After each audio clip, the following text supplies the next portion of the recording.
안녕하세요. 저는 충북 옥천에서 복숭아 농장과 소소하게 농사를 지으며 살고 있는 35살 여성입니다. 젊은 농사꾼이라 조금 의아해 하실 분들도 계시지만 벌써 농사 3년 차랍니다.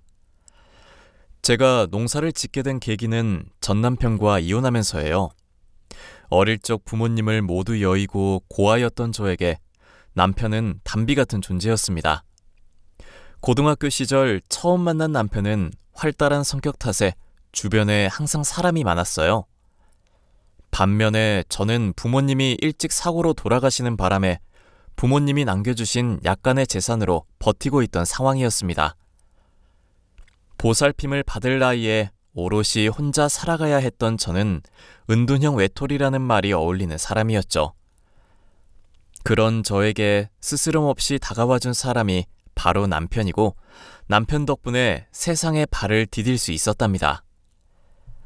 처음으로 정을 준 사람이자 온전히 저를 바라봐준 사람에게 제 모든 걸 바쳤지만 그런 제 진심과 인생을 무자비하게 짓밟았던 남편의 이야기.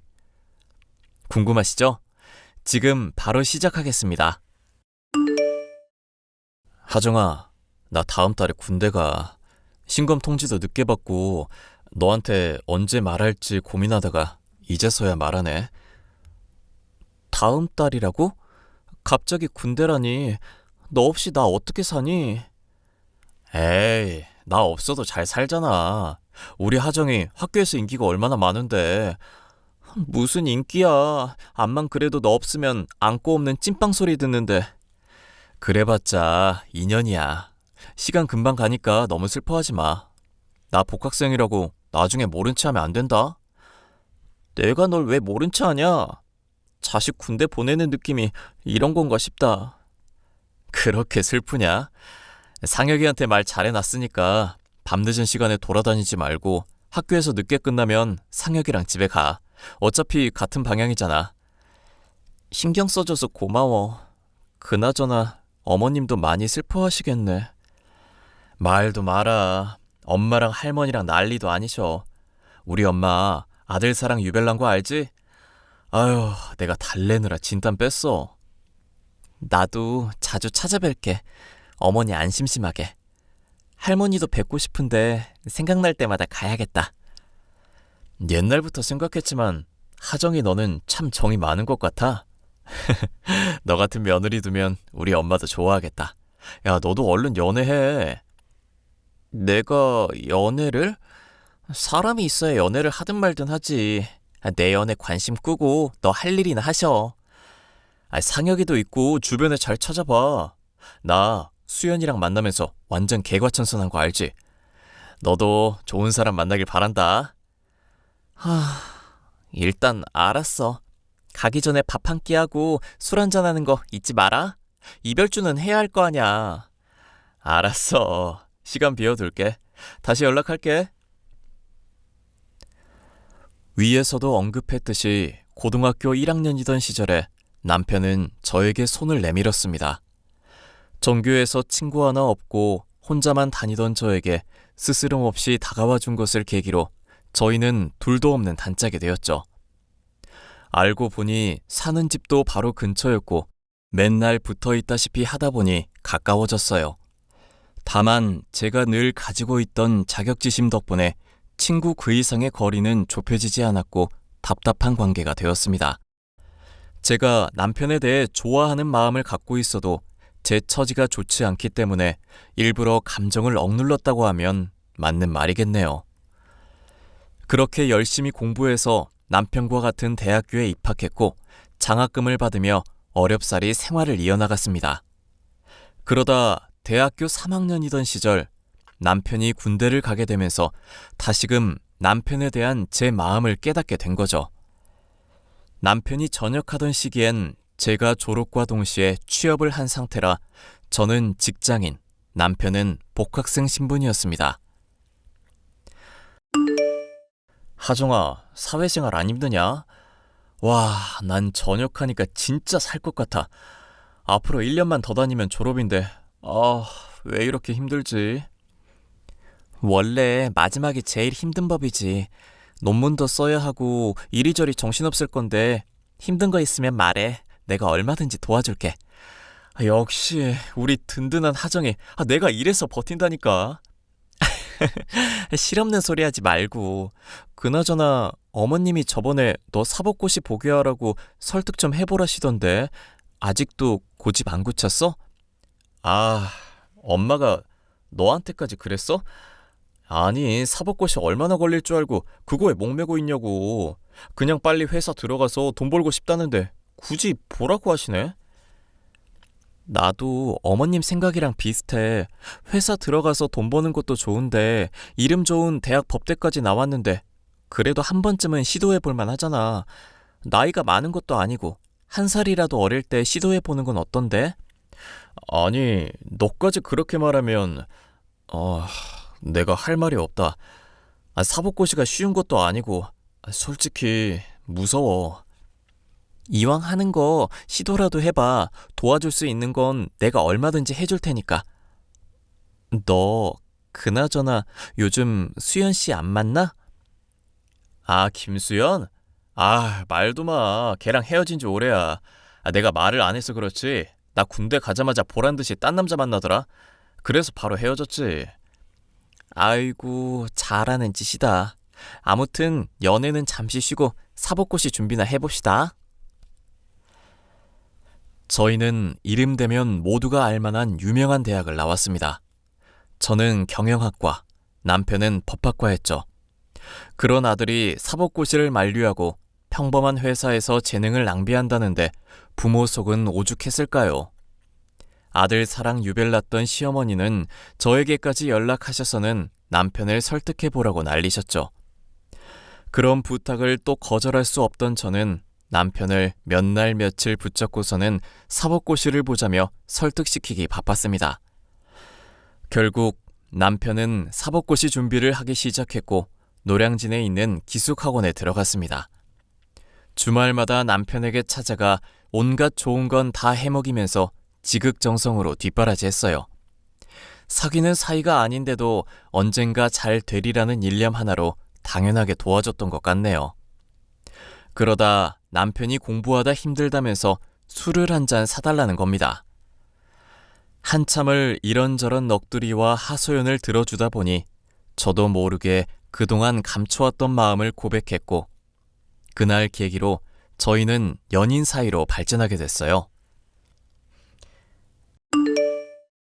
하정아. 기훈이는 매주 만나러 가는 거니? 네, 어머니. 요즘 계속 모의고사 보고 정신이 없나 봐요. 본시험 앞두고 많이 예민해져 있어서 제가 잘 챙겨주려고 하고 있어요. 왜 그러세요? 아니, 다름이 아니라 네가 고생하는 건 알겠는데 수고를 좀 더 해줘야 할 것 같아서. 네, 말씀하세요. 제가 뭘 해드리면 될까요? 우리 아들 이번 합격 기원 기도 가야 하는데 내가 할머니 모시느라 도저히 갈 시간이 없네. 이번 주 토요일 새벽 기도인데 거기가 워낙 기운이 좋기라 소문난 곳이라 새벽이 아니면 안 된다고 들어서 어렵사리 스님한테 말씀드렸는데 그래도 옆에서 지켜봐주는 네가 가서 기도해주는 게 낫지 않나 싶어서. 그런 거라면 제가 가야죠. 너무 걱정 마시고 할머니 잘 보살펴주세요. 역시 우리 며느리밖에 없다. 이 엄마는 네가 있어서 아주 든든해서 좋아. 며느리요? 제가 어머니 며느리예요? 그럼 며느리지 뭐야. 우리 아들 잘 되라고 이렇게 뒷바라지까지 해주고. 너네 사법고시 합격하면 결혼할 거 아니었어? 결혼은 아직 진지하게 이야기해 본 적이 없는데 그렇게 생각해 주신다니 감사해요. 내가 너 딸처럼 생각하는 거 알지? 다음에 시간 되면 우리 집에 와 할머니 모시고 식사 한번 하자. 감사합니다, 어머니. 기도 다녀와서 연락드릴게요. 그래, 고맙다.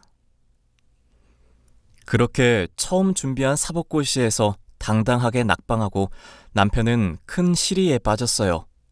아직 시간은 많으니 조금만 더 힘내보자며 겨우 다독였고 그렇게 3년 만에 사법고시에 합격했습니다. 사실 시댁 형편이 그렇게 좋은 편은 아니었어요. 병든 할머니를 모시고 사는 시부모님, 농사를 짓던 분들이시라 부유한 편은 아니었습니다. 그런 상황을 더 잘 알기에 남편을 뒷바라지하는 비용의 대부분은 거의 다 제가 부담했다고 볼 수 있죠. 운 좋게 대기업에 취직해 월급의 300만 원 중반 정도였지만 거의 절반은 남편에게 쏟아부은 것 같네요. 그렇게 몇 년간의 헌신적인 노력 끝에 사법고시 합격의 영예를 남고 남편을 비롯한 모든 가족들이 환호성까지 질렀답니다. 동네에는 현수막까지 걸며 잔치까지 열 분위기였고요. 그렇게 남편이 사법고시에 합격하는 것과 동시에 저희 사이에도 아기 천사가 찾아오면서 결혼을 서두르게 되었답니다.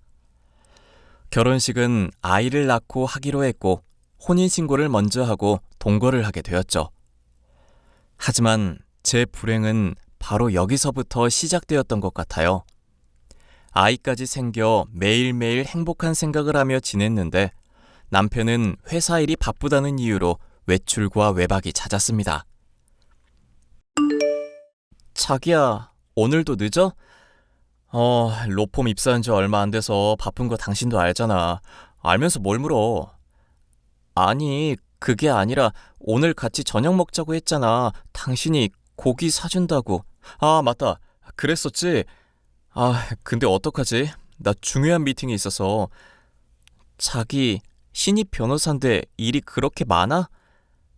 지금 나 신입이라고 무시하는 거야?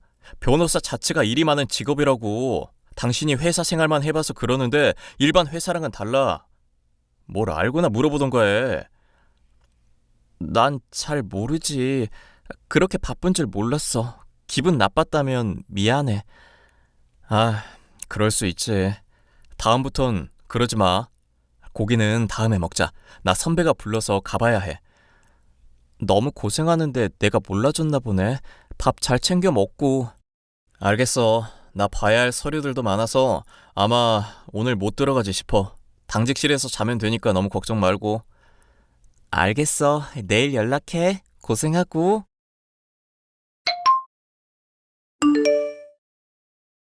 예, 자니? 아니요, 아직이에요, 어머니. 무슨 일 있으세요? 아니, 너 입덕 끝났다며? 내가 고기 한번 사줄 테니 시댁으로 건너오거라. 부탁할 일도 있고. 네. 언제 가면 될까요? 내일 당장 오면 좋고. 너 회사 관뒀다며?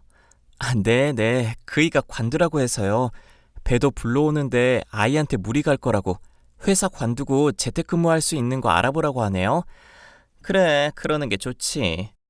근데요, 어머니, 부탁하실 일이라는 게 어떤 거예요? 미리 말해서 나쁠 거 없지. 나도 매일같이 할머니 보살피느라 정작 4시간 없는 거 알지? 그래서 말인데 네가 좀 불편하더라도 일주일에 2번만 할머니 시중 좀 맡아라. 네? 제가요? 저 임신 중인데. 아니, 임신이 뭐 대단하다고 그러니? 나 때는 앞뒤로 들쳐매고 시부모님 따라서 농사 지으러 다녔어. 그냥 식사 챙겨드리고 말동무나 해드리면 되는 거 가지고 유세니? 하기 싫으면 싫다고 이야기를 해. 아니에요, 어머니. 당연히 제가 해야 할 일인데요. 내일 저녁 시간 전에 찾아뵐게요. 그리고 한 가지 더.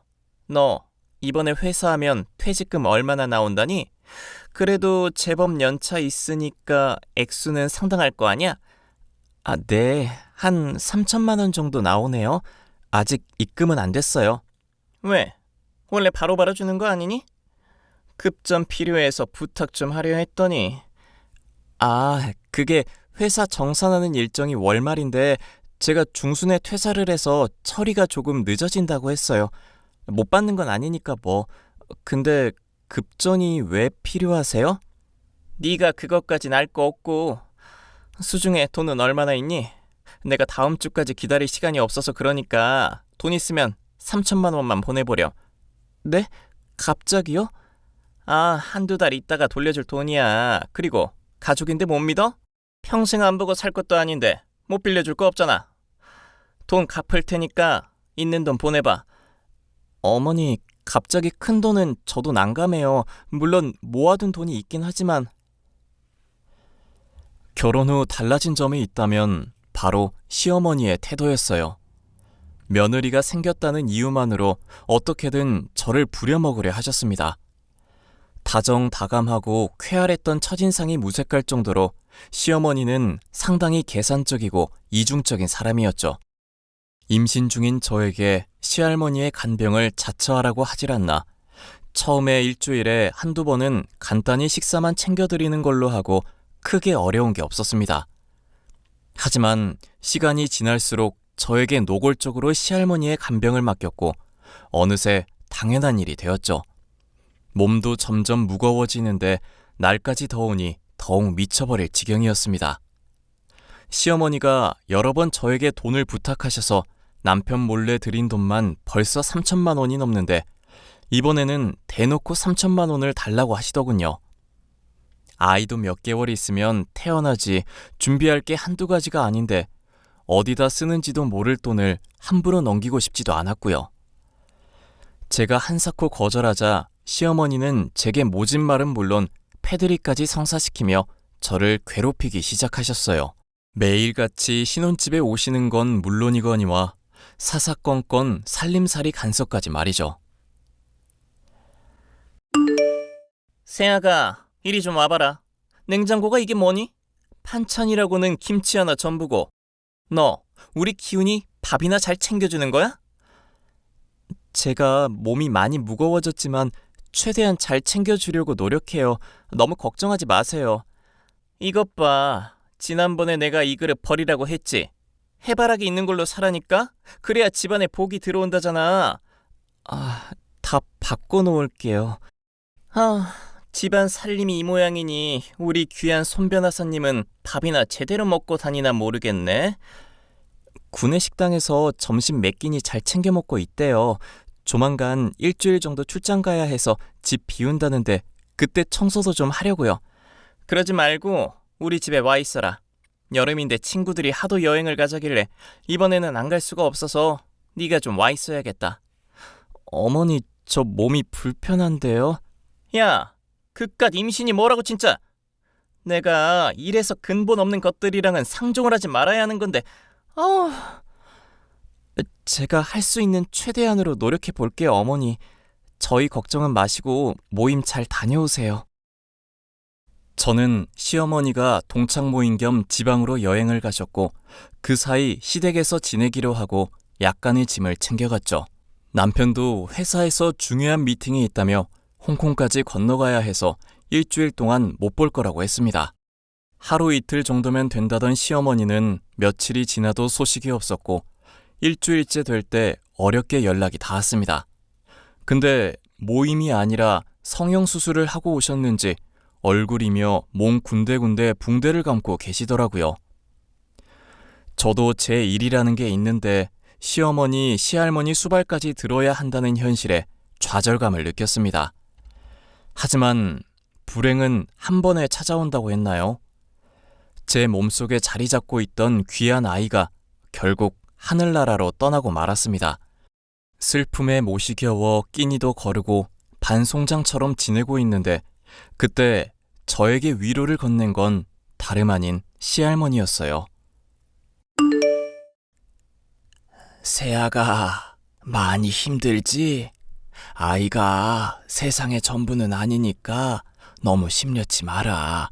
아이는 또 가지면 되는 문제다. 그동안 나 돌봐주면서 몸 관리 못해서 그런가 보다. 나 때문에 미안해. 할머니, 어떻게 그런 말을 하세요? 저 그럴 때마다 속상하다니까요. 우리 손자 며느리 눈에 눈물이 마를 날이 없겠구나. 내가 살 날이 얼마 남지 않아서 재산 정리 좀 미리 하려고 한다. 네? 갑자기요? 죽음 앞에 장사 없다고. 곧 내가 간다는 뜻이겠지. 김 변호사 올 때 됐는데 기다렸다가 듣고 가. 저녁 시간이니 같이 저녁 먹고 가던가. 네, 그렇게 할게요, 할머니. 뭐 드시고 싶은 건 없으세요? 요 며칠 아팠다가 입맛 돌아왔는데 많이 챙겨 먹었다. 간병해주는 여편네가 나름 잘해줘서 고마운 일이지. 할머니, 아이 생각은 저 이제 그만하려고 해요. 이미 떠나간 아이 붙잡을 수도 없고 미래만 생각하고 즐기려고요. 그래, 그래야 우리 손주 며느리지. 아이는 나중에 가지면 되는 거고. 일단은 몸조리부터 해. 그럴게요, 할머니. 신경 써주셔서 감사해요. 얼마 뒤 할머니가 선임한 변호사가 집으로 찾아왔고 할머니는 한참 대화를 나누신 뒤 유언장을 낭독해 주셨죠. 유언장의 내용은 저에게 과수원과 현재 살고 있는 집과 집터를 물려주겠다 하셨고 남편과 시어머니에게는 각각 현금 1억 원씩. 정말 그게 전부였습니다. 당연히 이 기막힌 사실에 남편과 시어머니는 수긍하기 어려우셨죠. 은혜도 모르고 꼬리를 친 거냐며 대놓고 뺨까지 때리시더군요. 야, 앉아봐. 지금 너한테 긴히 할 말이 있어. 무슨 일이세요? 하, 너 이 건방진년. 아주 팔자 한번 펴보려고 온갖 수를 다 쓰고 있어? 너 정말 너무한 거 아니니? 네 남편이 버젓이 살아있는데 감히 우리 재산을 가로채? 어머니, 할머니가 주신 걸 어떻게 거절해요? 원하시면 돌려드릴게요. 왜 이렇게 화를 내세요? 조용히 이야기해도 되잖아요. 지금이라도 늦지 않았으니 그 돈 당장 내놔라. 너 아니었으면 우리 아들이 물려받을 땅이었거든? 그러니 잔말 말고 내놔. 그러니까 당신 아무 말도 없이 할머니한테 왜 가서 이런 사단을 만들어? 어머니가 부탁도 하셨고 겸사겸사지. 역시 나보다 당신들 배부른 게 먼저지? 당신 같은 인간들 정말 지긋지긋해. 그게 무슨 말이야? 왜 그래? 당신 미쳤어? 어디서 큰 소리야? 그래, 미쳤다. 아이 잃고 슬퍼한 사람 나랑 할머니밖에 없었어. 당신이랑 어머니 나한테 괜찮냐고 말 한마디라도 했냐고. 어떻게 나한테 이럴 수 있어? 어머머, 너 지금 하늘 같은 남편한테 뭐라고 소리치는 거야? 네가 지금 제정신 아니지? 네, 저 제정신 아니에요. 그러니 이렇게 대들죠. 아무튼 저는 할머니가 주신 거 감사하게 받을 생각입니다. 그러니 더는 상관 마세요. 너 지금 이혼당하고 싶어? 나랑 장난하자는 거지? 장난 아니니까 서로 생각할 시간 좀 갖자. 이혼이 그렇게 쉬운 줄 아니? 누가 멋대로 이혼을 논하는 거야? 저도 더 이상은 안 되겠어요. 제 살 길 찾아서 가려고요. 어머니랑 더 이상 못 살아요. 누가 보면 너 아주 대단한 시집살이라도 한 줄 알겠다? 네가 뭘 한 게 있다고 먼저 이혼하자고 지랄이야. 애도 잘 못 지킨 주제에 뭐가 잘났다고. 어머니, 말은 바로 하세요. 저 아이 잘못된 거 제 탓만 있는 게 아니에요. 저 임신한 몸으로 어머니가 시킨 거 다 했어요. 심부름, 할머니 간병까지. 임신해서 배부른 며느리한테 그런 거 시키는 시어머니는 어디에도 없습니다. 반대로 어머니가 딸이 있었는데 저 같은 취급 받는다고 생각해 보세요. 기분 안 나쁘세요? 그만큼 저도 사람이라는 겁니다. 어머니만 윗사람 대접 받으시려고 하지 말고 기본적인 인간 됨됨이를 갖추시라고요. 어머, 애가 못하는 말이 없어? 너 지금 어디서 눈을 똑바로 뜨고. 저는 더 이상 잃을 게 없습니다. 그렇게 원하던 할머니 재산 돌려드릴 수 있으면 돌려드릴게요. 근데요, 이런 식으로는 안 되죠. 저도 제 인생에 대한 보상은 받아야 하잖아요. 아이까지 낳았으면 큰일 날 뻔했네. 뭐? 이 정신 나간 년이 뭐라고 함부로 찌끄리는 거야? 당신 지금 하는 말 진심이야? 귓구멍이 막혔니? 내가 하는 말을 뭘로 들은 거야? 너랑 이혼하고 싶고 더 이상 이 지긋지긋한 집구석이랑 얽히기 싫다고. 알아들어라. 알았어. 일단은 당신이 원하는 대로 해. 하지만 이혼은 섣불리 판단할 문제가 아니야. 당신 말대로 며칠 시간을 갖자고. 그래도 아니다 생각되면 이혼하는 거야. 어? 지금도 그때도 생각은 변하지 않을 거야. 서류는 내가 준비할 테니까 서명만 해. 너 진짜. 저와 남편은 서로에 대해 생각할 시간을 갖기로 했습니다.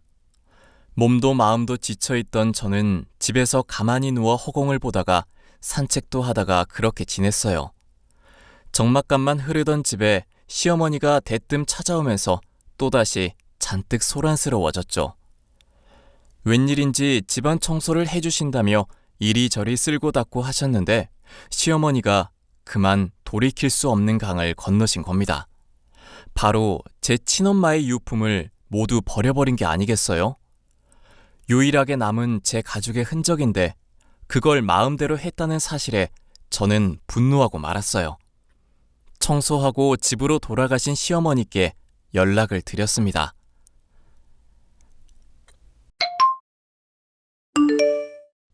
어머니, 혹시 안방 청소하셨어요? 응, 했지. 왜 그러니? 혹시 하늘색 상자에 못 보셨어요? 그거 엄마 유품 들어있는 상자인데. 뭐? 그런 거였어? 나는 잡동사니 잔뜩 들어있길래 재활용 버리면서 다 버렸다. 어머니, 함부로 남의 물건 만지시면 어떡해요. 저한테 물어보고 버리셨어야죠. 또 뭐에 손대신 거예요? 야, 이 미친년아. 어디서 할 짓이 없어서 시어머니한테 소리를 질러? 너 제정신이야? 제가 지금 소리 안 지르게 생겼어요? 유품을 그렇게 막 버리셨는데? 그런 잡동사니에 의미 부여하는 것만큼 미련한 게 없다. 그걸 버림으로써 새삼 시작해라. 네? 뭐라고요? 너 우리 귀한 손주 잃고 딱히 노력한 거 없잖니? 그러니 이참에 개과천선 좀 하라고. 어이가 없네. 그냥 아줌마 버리고 새 인생 시작해야겠다. 이보세요, 아줌마. 저 그쪽 아들이랑 그냥 이혼할 테니까 아들 끼고 행복하게 잘 살아보세요. 뭐? 야! 야!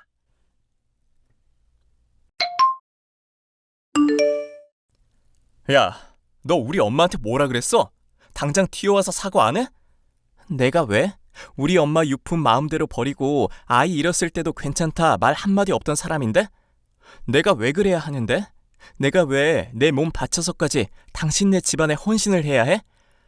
너 원래 이런 애 아니었잖아. 왜 그러니 도대체? 뭘 왜 그러냐? 난 더 이상 너랑 살 자신 없어. 그동안 너한테 쏟아부은 내 시간, 그게 너무 후회스러워. 너 무슨 일 있는 거야? 너 바람도 피웠더라? 일주일 동안 부산에 출장 간다 그런 거 내가 눈치 못 챌 줄 알았어? 너 휴대폰 보니까 사이즈 나오던데 내가 내색을 안 해서 그렇지 난 이런 수모 겪으면서 못 살아. 이왕 이렇게 된 거 정식으로 이야기할게. 너랑 이혼하고 싶어. 야, 갑자기 이러는 게 어딨어. 네가 날 떠난다고? 말이나 되는 일이야? 응, 이제는 그럴래. 내가 그동안 참 바보 같았다고 생각이 드네. 너도 너 좋다는 여자 만나서 행복하게 살아. 우린 더 좋아질 수 없는 관계야. 더 늦기 전에 이혼하자. 그렇게 저는 남편과 이혼하는 길을 선택했어요. 제가 이혼하던 해 시할머니가 돌아가셨고 유언대로 재산을 상속받았습니다. 남편도 웬일인지 딴죽 걸지 않고 조용히 넘어가더라고요. 그렇게 저는 시골로 내려와 농사일을 배우기 시작했고 언 3년이라는 시간이 흘렀네요. 종종 남편에게 문자로 잘 지내냐는 연락이 오긴 하지만 답해주진 않고 있어요. 저는 열심히 과수원을 운영하고 있고 얼마 전에는 조금씩 작물도 심어보고 있답니다. 큰 규모로 운영하는 건 아니지만 스마트 스토어에 입점도 하고 나름대로 매출이 좋은 편이에요. 복숭아를 이용한 다양한 식품을 만들려고 노력하고 있고 매년 복숭아 축제에도 참가하고 있죠. 사람이 살다 보면 얼마든지 실수할 수 있어요.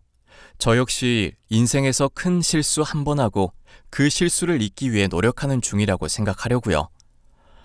오랫동안 남편을 좋아했고 의지했던 만큼 상처도 크지만 언젠간 잘 아물겠죠? 그런 저의 앞날에 많은 응원을 해주셨으면 좋겠습니다. 그럼 제 사연은 여기까지로 할게요. 긴 사연 읽어주셔서 감사합니다.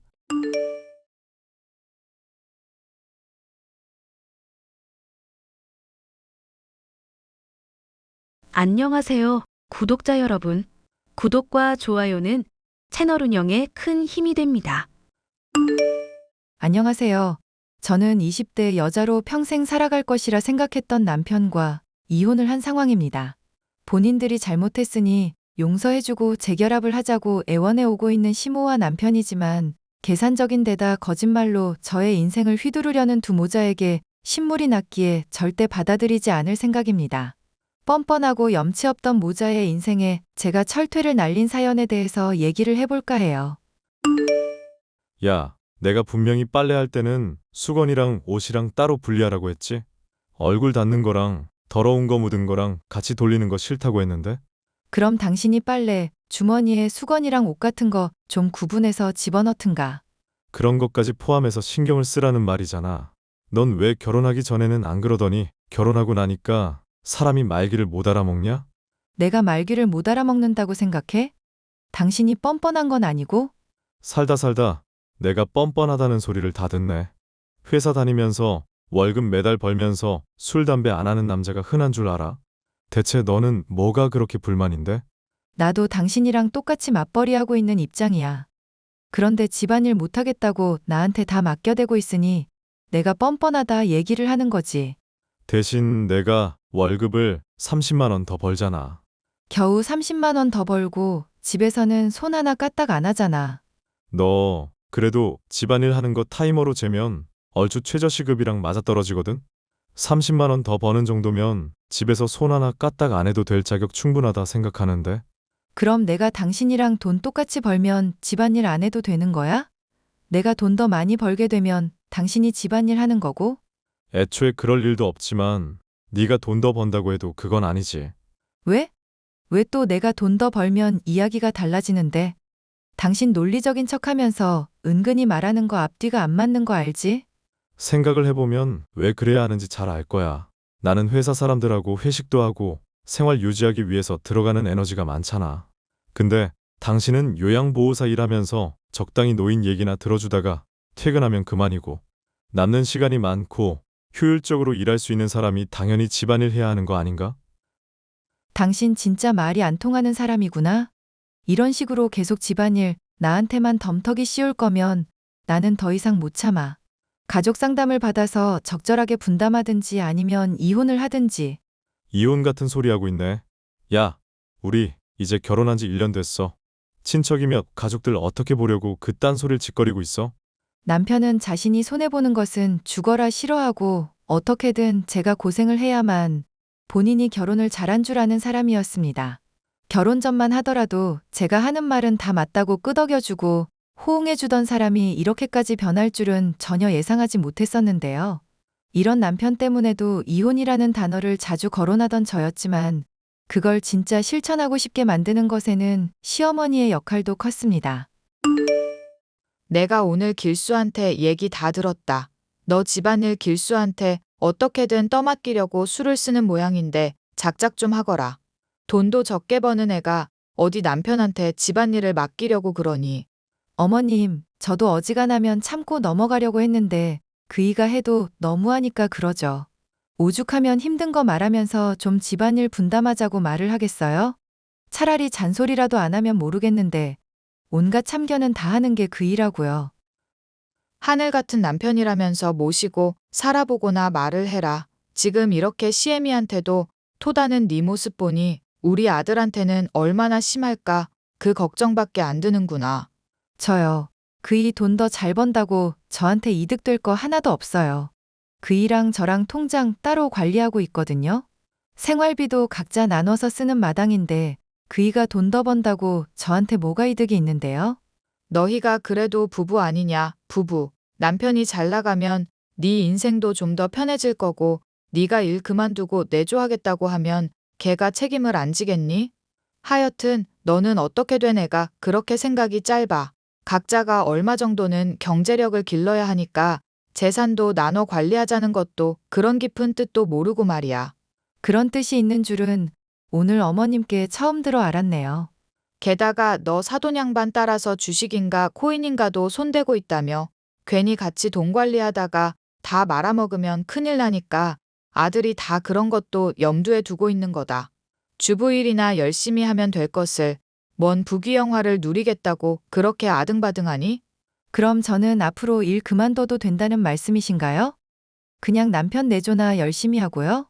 그래, 네가 일 그만두면 길수가 다 책임질 거니까 언제든지 그만두고 싶으면 그만둬라. 집안일이나 잘 배우고 잘하면 된다. 이 말이다.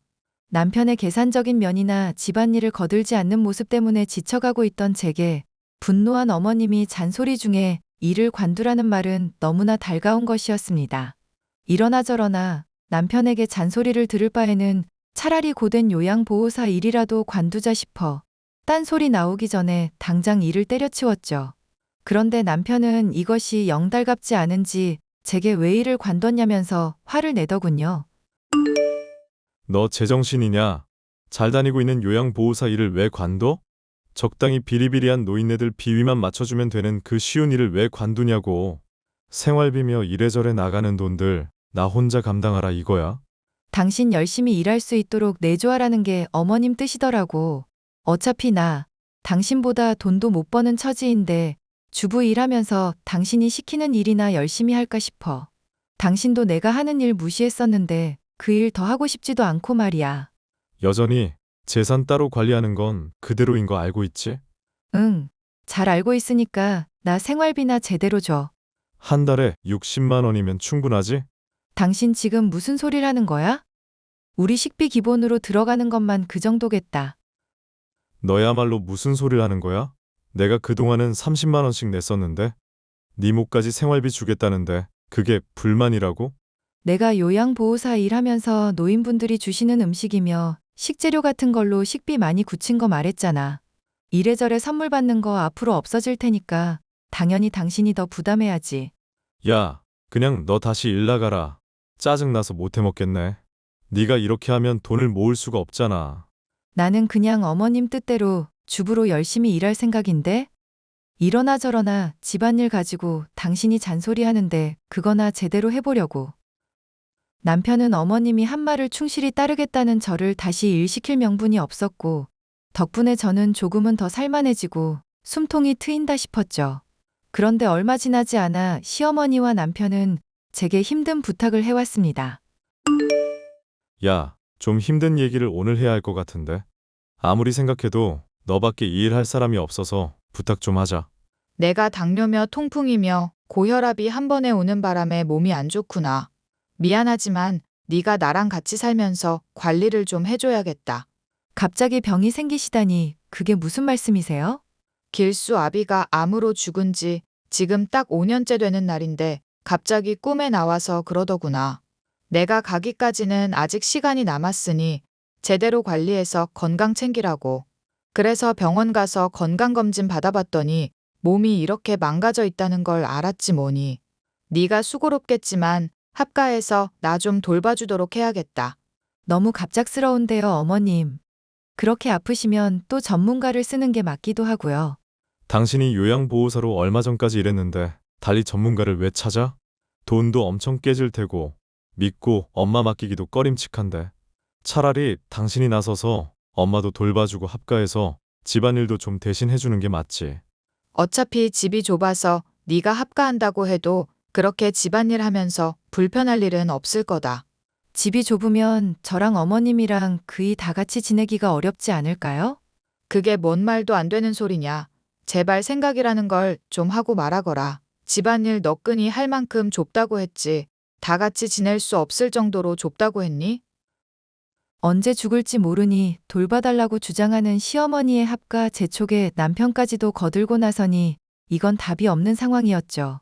일단 잠깐만이라도 합가를 해보고 정 힘들면 포기하라는 말에 승낙을 했었지만 그날부터 펼쳐진 것은 지옥 같은 시집살이였습니다.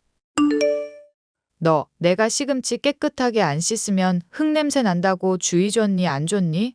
내가 아픈 몸 이끌고 너를 가르친 것도 벌써 한 달은 넘었는데 시금치 무침을 이렇게밖에 못해?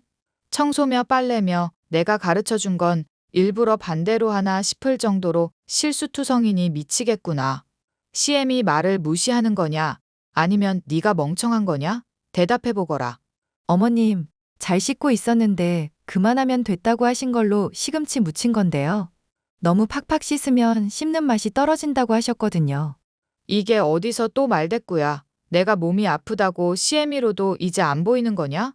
치매라도 걸렸으면 아주 나를 버리고 난리도 아니었겠구나. 안 되겠다. 길수한테 얘기해서 단단히 혼을 내놓든지 해야지. 남편한테 얘기해서 뭐 어쩌시게요? 저는 그냥 어머님이 시킨 대로 충실히 따른 게 다인데요. 몸 아픈 노인을 흙 먹여서 죽이려는 년은 당연히 손을 봐줘야지. 그동안 오냐오냐 해주니까 버릇만 나빠져서 요령만 피우고 뭐 하나 제대로 하는 거라도 있니? 돈도 안 벌고 집안일이나 하는 주제에 대체 뭘 제대로 하고 있냔 말이다. 에라이 거지 같은 년, 꼴 보기 싫은 년. 합가하고부터 한 달 동안 지독하게 잔소리를 해대던 시어머니. 어느 날인가 제가 병간도 제대로 못한다며 폭언을 하는 것도 모자라 물건을 집어던지는 식으로 몇 시간이나 난동을 부리며 폭력을 행사했습니다. 무슨 병 걸린 노인네가 이렇게까지 기운이 정정하나 싶어 진땀을 흘리고 있는데 퇴근한 남편은 그 광경을 보더니 오히려 시어머니의 편을 들더군요. 말리기는커녕 오히려 거기에 동참해 제 머리채를 잡아 흔들면서 제대로 돌보라고 하지 않았냐며 소리를 지르는데 정말 환장할 노릇이었습니다. 돌봐줬더니 도리어 폭언과 폭행을 가하는 모자 때문에 기겁했던 저는 이혼을 꼭 해야겠다고 생각했고 그 증거를 확실하게 모아 위자료나 두둑히 뜯어내야겠다고 생각을 했는데요. 엄마랑도 얘기해보니까 사실 당신한테 미안해하고 있더라. 몸이 아프니까 막 주체할 수 없이 화가 나고 히스테릭해지고 그런 것 같대. 나야 뭐 당신 아까 머리채 잡기는 했지만 엄마가 보고 있어서 연기했던 거고. 당신도 내가 머리 흔들 때 배려해 준 거 은근히 느끼지 않았어? 웃기는 소리 하지 마. 나 당신이 머리 쥐고 흔든 것 때문에 머리에 땜빵이 생겼어. 어머님 보고 계시다가 장단 맞춰준 게 아니라 정말 나한테 악감정 있었던 거잖아. 내 말이 틀려? 야, 그럼 내가 뭐 일부러 마누라를 패기라도 했다는 얘기야? 내가 너한테 뭔 악감정이 있어서 그렇게 한다는 건데? 나야 모르지. 어쩌면 어머님 말 듣고 냉큼 요양보호사 일 관둔 게 거슬렸을지도? 그 덕분에 믿을 수 있는 사람인 네가 엄마 수발 들어주고 도와주고 있는 거잖아. 내가 너한테 고마워하면 고마워했지. 악감정 가질 일은 또 뭔데? 남편의 말에 일리가 있었으나 제가 일을 관둔 타이밍이 얼마 되지 않아 어머님이 병이 걸렸다는 것이 영 석연찮았습니다. 게다가 모자가 제게 폭행까지 휘두른 상황이니 그들의 진심이 무엇인지 확인을 하고 싶은 마음이 들었죠. 저는 남편이 잠든 틈을 타 핸드폰을 몰래 확인해 보았고 둘의 대화에서 충격적인 진실을 발견하게 되었습니다. 엄마, 집사람 집에서 노는 꼴 보니까 화가 나서 미치겠다. 그러게 왜 집사람한테 일을 때려치우라느니 그런 얘기를 해서 날 힘들게 해. 나 너무 스트레스 받아서 죽을 것 같으니까 지금이라도 말실수했다고 하고 집사람 다시 일하게 해. CM이 체면이 있지. 돈 상관없으니 관둘했다가 다시 일하라고 어떻게 그러니? 그럼 나 지금 집사람 노는 꼴 보고 열받아 죽으라고? 나보다 돈 적게 벌어서 집안일도 시키고 돈도 벌게 하고 아주 일석이조였는데 엄마가 다 망쳤잖아. 주식하는 거 말아먹으면 그거 빌미로 월급도 다 내가 관리할 수 있었는데 엄마 때문에 이게 뭐냐고. 그럼 차라리 며느리를 내 병간호라도 하게 하는 거 어떠냐? 엄마 어디 아파? 저번 건강검진 때도 안 좋다는 얘기 듣긴 했어도 병은 없었잖아. 가짜로 적당히 아프다 하겠다는 거 아니니 뭐 당뇨라든가 고혈압이나 하여튼 노인이 걸릴 만한 걸로 우기면 제깎게 의사도 아니고 어떻게 알겠어? 그러다 보면 힘들어서 차라리 일하겠다고 자가 먼저 말을 할 수도 있지 않겠니? 어차피 내가 내조며 집안일이며 열심히 하라는 상황이니 명분이야 우리한테 있고. 좋은 생각이기는 한데 잘할 수 있겠어? 집사람 은근히 끈기가 있어놔서 어지간히 힘들지 않는 이상은 그냥 집에 박혀 있으려고 할 것 같은데? 엄마가 그 사람 일하게 나갈 정도로 정말 힘들게 갈궈줘야 해. 걱정하지 마라. 네 얘기 들으니 안 그래도 그냥 그거 얄미워 죽을 지경이니까. 머리채를 쥐어뜯어서라도 내가 꼭 일하게 만들도록 하마. 제가 주부로 지내면서 탱자탱자 논 일도 없지만 남편이 그 모습에 약이 올랐다는 것부터가 황당한 일이었습니다. 그것도 모자라 일하게 만들려고 없던 병까지 꾸며냈고 남편도 동조를 했다는 건 정말 기가 막힌 일이었죠. 안 그래도 없던 정남이가 떨어졌던 둘의 대화 내용을 사진 찍어두는 한편 친정에 연락을 해 당장 지내는 곳부터 옮겼습니다. 야, 너 미쳤냐? 잘못을 저질렀으면 빌어야 할 일을 왜 친정에 가고 그래? 이 미친 인간아, 네가 시어머니랑 짜고 병 걸린 척했던 거 다 들켰거든? 나 일 시키려고 폭행까지 휘둘러 놓고 뭘 잘했다고 큰 소리야. 야 이씨, 그러니까 네가 좀 진즉에 잘하지 그랬냐? 왜 사람을 열받게 만들어? 아, 이 지경이 돼서도 사과는커녕 오히려 내 탓을 하시겠다? 너 진짜 답 없는 인간이구나. 원하는 게 이혼이야? 괜찮겠어? 벌이도 시원찮은 년이 혼자 살게 되는 건데. 괜히 주식 손댔던 거 말아먹고 나중에 징징 짜도 모른다. 내 걱정하지 말고 댁이나 걱정하세요. 폭행에 나 일 시키려고 거짓말한 것까지 하면 위자료 만만찮을 테니까. 너 같은 거머리년 떨쳐내는 돈이라 생각하면 위자료 100번도 내겠다. 그래, 이혼하자. 이혼해. 저는 모자에게 당했던 폭행을 근거로 해 그동안 홀로 해오던 집안일까지 더해 이혼 소송을 진행했고 남편에게 두둑한 위자료를 받아낼 수 있었습니다. 저를 일하게 만들겠다고 고생시키고 폭력까지 썼던 본인들이 오히려 일을 그르치게 만든 셈이었죠. 남편은 저 때문에 생돈이 날아갔다며 이를 바득바득 깔며 밤길에 뒤통수 얻어맞으면 자신인 줄 알라는 뻔뻔하게 협박을 해대기에 저는 코웃음을 쳐줬는데요. 다시는 연락하지 않을 것 같던 남편은 몇 개월 뒤에 제게 다시 연락을 해왔습니다. 그것도 협박하던 때와는 180도 달라진 태도로 말이죠. 여보, 우리 엄마 한 달밖에 안 남았어. 너가 많이 그리우신지 애타게 찾네. 엄마 돌아가시기 전까지만 옆에 있어줄 수 있겠어? 내 일생일대의 부탁이다. 연병을 하세요. 연병을. 잘 돌아가시고 꼭 지옥에나 떨어지라고 전해줘. 뭐? 야, 너 지금 말이면 다인 줄 알아? 엄마 병 때문에 죽어가고 있는데 그게 할 소리야? 왜? 이번에는 또 무슨 병명인데? 당뇨랑 통풍은 써먹었으니까 말기 암쯤 되려나? 나한테 미쳐서 한 짓거리 생각하면 치매 정도는 되는 것 같은데. 우리 엄마 췌장에 암이 발견돼서 정말 죽을지도 모른다고 내가 엄마 죽는 걸로 거짓말을 하겠냐? 제발 좀 도와주라, 응? 내가 그럴 의리도 없을 뿐더러 할 수 있는 것도 없어, 이 미친놈아.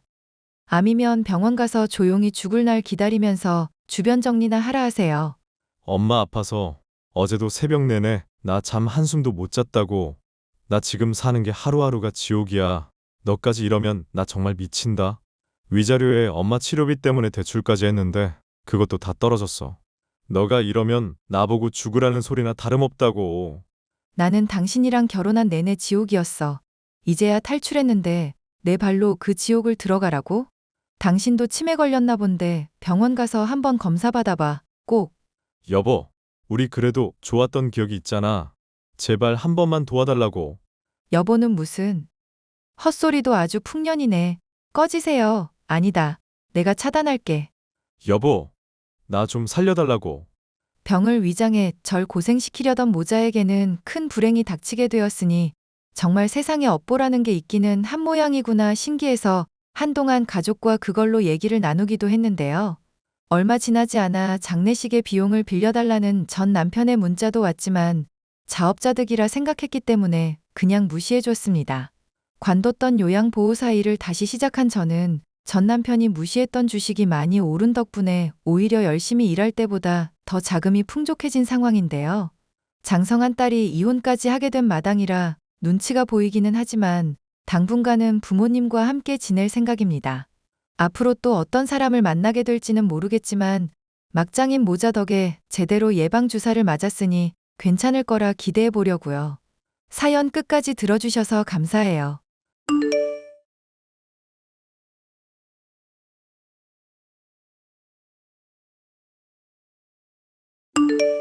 안녕하세요. 저는 30대 남자로 철없는 형을 하나 두고 있는 공무원입니다.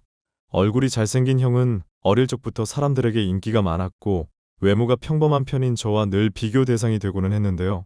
어릴 적에는 집안의 귀염둥이이자 인기인이던 형이 집안의 골칫거리로 전락하기까지의 과정에 대해서 얘기를 해볼까 합니다. 엄마, 나 오늘 저녁 하는 날인데 왜 가족들 다 집에 없어? 너 병장 때 이런저런 휴가 받아온 것만 몇 날 며칠인 줄은 알고 그러니? 휴가 때마다 얼굴 자주 받고 저녁이라고 해도 앞으로 쭉 볼 건데 뭘 또 챙기려고 그래. 형 저녁 할 때는 아주 잔치를 벌이더니 나는 왜 찬밥이야? 엄마랑 아빠랑 형 저녁 날 횟집 갔던 거 기억 안 나? 그런 게 다 부질없다는 걸 알았으니까 안 챙기겠다는 거 아니냐. 잔치 벌일 돈이 넉넉하면야 그렇게 하겠다만 형편도 별로 좋지 않고. 아버님이 물려주신 땅도 애초에 팔아치운 마당에 잔치 벌이게 생겼니? 엄마는 늘 그런 식으로 형만 챙겨주고 나는 항상 차별하더라? 똑같이 배 아파 낳은 자식인데 나만 차별하면 찝찝하지 않아? 너는 하나뿐인 엄마한테 그렇게 대드는 게 찝찝하지 않고? 엄마 이러다가 나중에 후회해도 모른다. 형만 자꾸 챙긴다고 신경 쓰는 거 진짜 돌아갈 수 있다고. 아빠가 몇 번이나 말했는데 왜 자꾸 엄마는 형만 이뻐해. 네 형이야 인물이 워낙 좋아서 뭘 해도 풀릴 위인이라고 말하는 게 차별이니? 너는 형 비하면 인물도 아니니까 그냥 공부나 열심히 하라는 게 차별이야? 네 형만 이뻐하는 게 아니라 선택과 집중을 하자는 거 아니냐. 자원이 한정되어 있으니까. 공부 좀 했다는 애가 왜 그렇게 머리가 안 돌아가? 됐고, 엄마랑 아빠야 그렇다고 형은 왜 안 보여? 집에서 맨날 늘어지기만 하는 인간이 이 시간에 밖에 나갔을 리가 없는데? 걔 자취방 장만해줬다. 집에 사람들 북적거리면 창작 활동하는데 방해된다고 해서. 창작 같은 소리 하고 있네. 형, 아직도 아이돌인가 래퍼인가 한다고 그러고 있는 거야? 보나 마나 집에서 배달 음식이나 시켜 먹고 게임만 하면서 허송세월 보낼 거 알잖아. 형, 한참 겪어봤으면서 언제까지 속으려고 이래. 이번엔 무릎 꿇고 울면서 진짜라고 하는데 어떻게 또 부모된 입장으로 외면하겠니?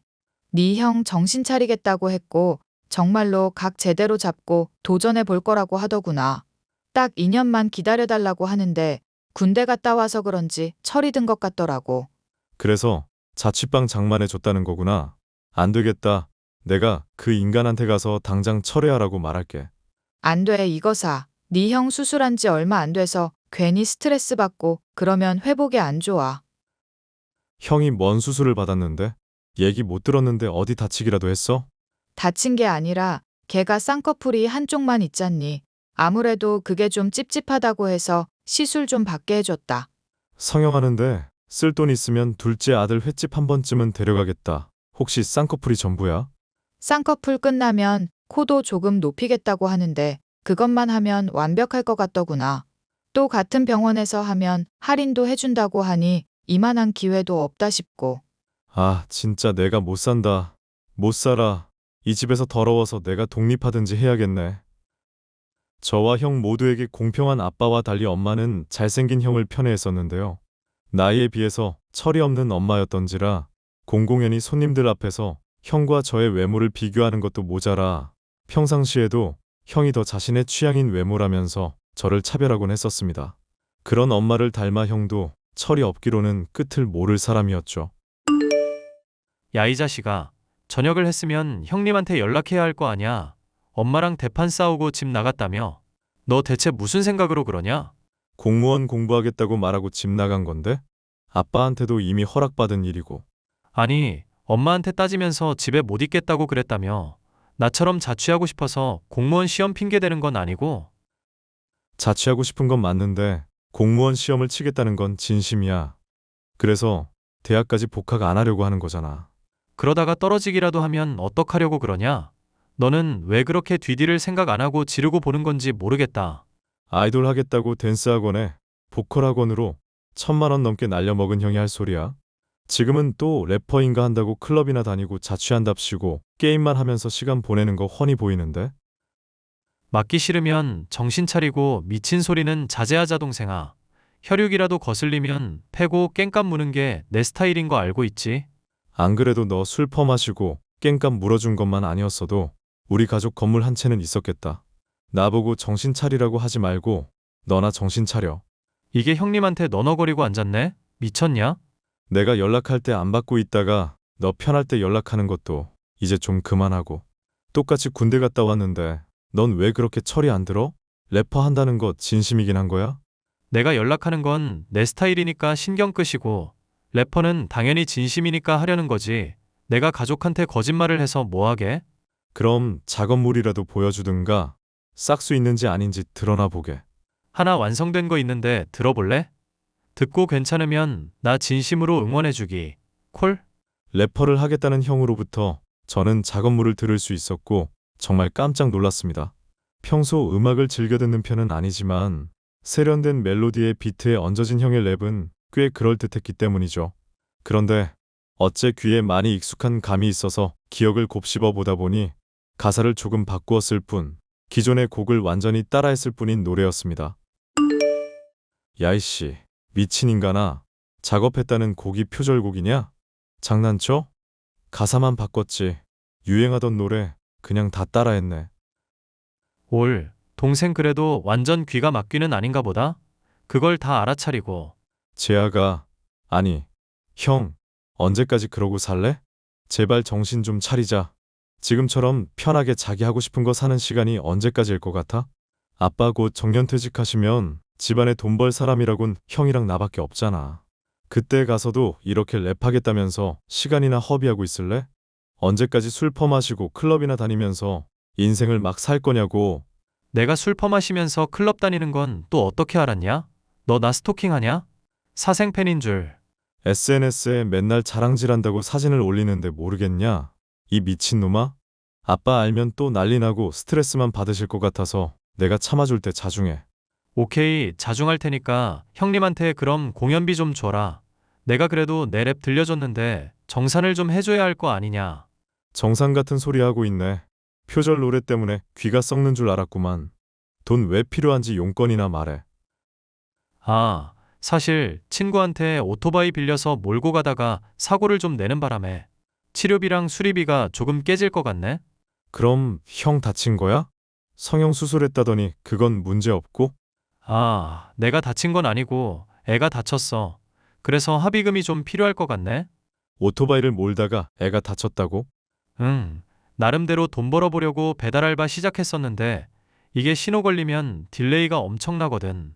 그래서 빨간불에 좀 발다가 애를 못 보는 바람에 살짝 다치게 만들었네. 진짜 너는 답이 없는 놈이다. 돈 못 빌려주니까 알아서 해결해. 야, 그래도 내가 배달 알바하면서 뭐라도 해보려다가 이렇게 된 건데 기특하지도 않냐? 많이도 안 바라니까 딱 100만 원만 빌려주라. 동생님, 제발, 응? 이미 나한테 빌려간 돈만 500만 원은 넘는 거 알지? 내가 너 때문에 사리가 생길 지경이야. 형 좋아서 죽으려는 엄마한테 달라고 해. 안 그래도 엄마한테 500만 원 정도 받아서 100만 원만 달라고 한 거야. 나도 양심이 있지 엄마한테 다 받을 수는 없잖아. 철없는 형 때문에 한숨만 늘어가고 있던 저로서는 미래를 대비하기 위해 공부밖에 답이 없다고 생각했습니다.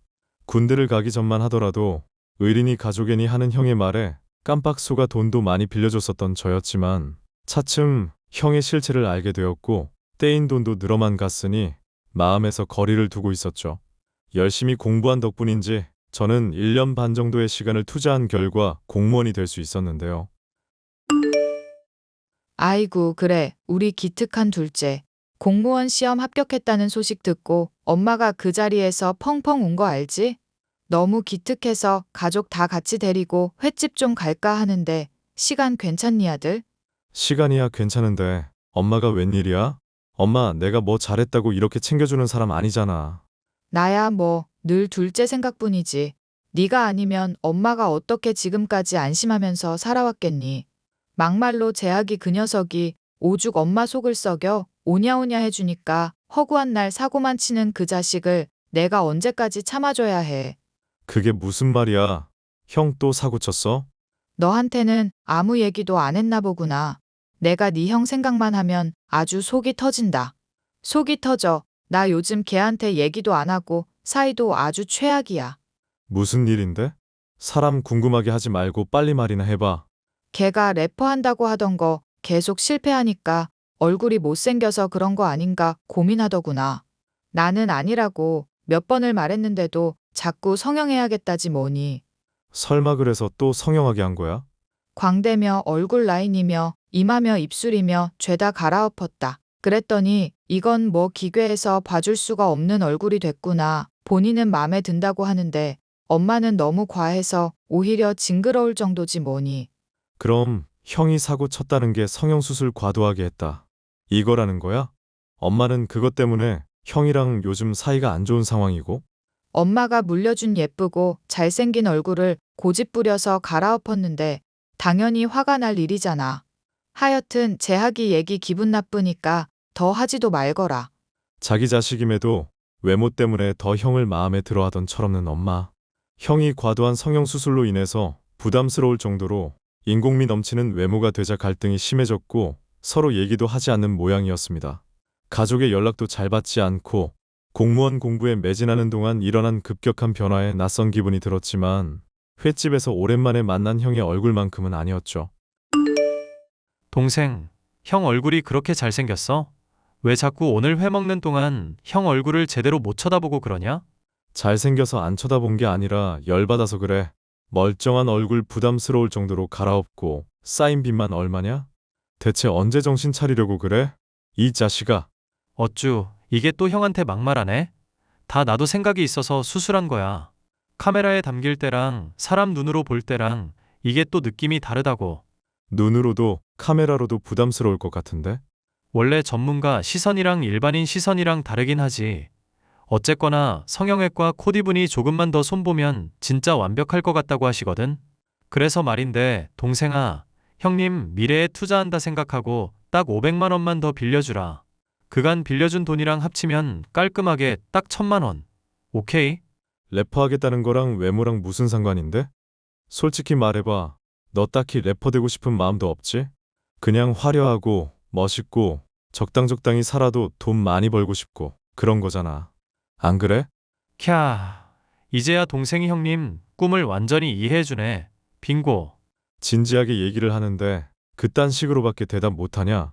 넌 왜 매사에 진지한 구석이라고는 조금도 찾아볼 수가 없냐? 동생님, 자꾸 듣다 보니까 이 형님 기분이 좀 껄끄러워지려고 그런다? 잔소리 가만히 듣고 있어줬더니 선을 슬슬 넘네? 선 넘는 게 누구인지 모르는 거 보면 철 들기까지 한참은 남았구나 싶네. 오죽하면 어릴 때부터 너만 챙겨주던 엄마가 이렇게 성질을 내고 날 더 챙겨주려고 하겠냐? 아니다. 더 얘기해봐야 내 입만 아프지. 됐고, 네 인생 네가 막 살겠다는데 내가 뭔 상관을 하겠냐? 대신 앞으로 내 도움 바라지 말고 정신 차리기 전까지는 연락도 하지 마라. 아, 그렇게 나오시겠다? 가족을 버리시겠다? 버리고 자시고 가네. 너 같은 놈한테 클럽에서 술로 탕진할 게 뻔한데 돈 빌려줄 의리가 있겠냐? 절연비로 빌려줬었던 돈은 너 줄 테니까 그런 줄 알고 어차피 받을 기대도 안 했다. 공무원 월급도 빠듯해서 너 도와줄 돈 없으니까 앞으로 연락하지 말고. 알겠냐? 알겠다고, 이 자식아. 돈 안 갚는 건 네가 먼저 얘기 꺼낸 거다? 새끼, 내가 성공하면 한 달도 안 돼서 다 갚을 돈 가지고 더럽게 유세네. 결국 저는 그간 빌려준 돈을 받지 않는 대가로 형과 절연을 하겠다 선언했습니다. 그래도 형이라 어떻게 사는지 궁금해서 그 뒤로 SNS를 구경해 보기도 했는데 여전히 술과 클럽에 빠져 인생을 낭비만 하는 형이었죠. 그렇게 몇 년이 흘러 술과 방탕한 생활에 더해 과도한 성형으로 기괴하던 외모는 보수조차 불가능할 정도로 완전히 망가지게 되었습니다.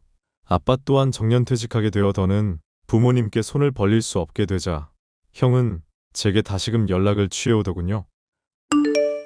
어이, 사랑하는 동생아, 형 취직했다. 너한테 빌린 돈도 다 갚을게. 맨날 술 먹고 게임만 하더니 드디어 정신 차렸나 보네. 빌린 돈 얼마인지는 기억하지? 그건 뭐 차차 얘기하기로 하고 돈 갚으려면 돈을 벌어야 하지 않겠냐? 갚으면 갚는 거지 왜 말이 그렇게 흘러? 무슨 소리 하는 건지 모르겠네.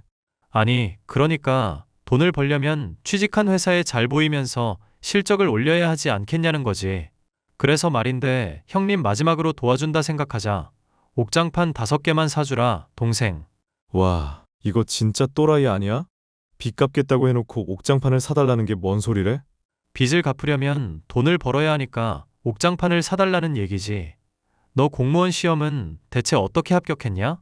애가 어떻게 다단계 취직한 나도 아는 기본을 모를 정도로 둔하냐? 됐다. 돈 갚겠다길래 난 또 건실히 일할 생각인가 했네. 보나 마나 옥장판 팔아서 월급 받으면 또 클럽 가고 술 처마실 거잖아. 그치? 이제 묻는 것도 웃긴다. 나 객과 천선했다니까 그러네. 형님이 잘해보겠다고 하는데 왜 못 믿어? 지금도 SNS에 포샵질한 사진 올리면서 인생 낭비 중인데 말을 믿겠냐? 평생 너 예뻐하던 엄마까지도 포기한 마당인데 믿겠냐고. 어떻게 입만 열면 거짓말이고 태도도 이렇게 뻔뻔해? 야, 그러지 말고 형 딱 한 번만 도와주라. 이번에 또 도와줬는데 내가 막 나가면 그땐 진짜 개다, 개. 우라빠랑 엄마, 개 낳은 분으로 만들고 싶지 않으니까 차단할게. 옥장판은 네가 클럽에서 꼬신 여자들한테나 팔아. 야, 진짜 이럴 거야? 나 네 형이야. 형을 차단해버리고 신경을 끄기로 한 저는 가끔 부모님으로부터 소식을 듣게 되었는데요.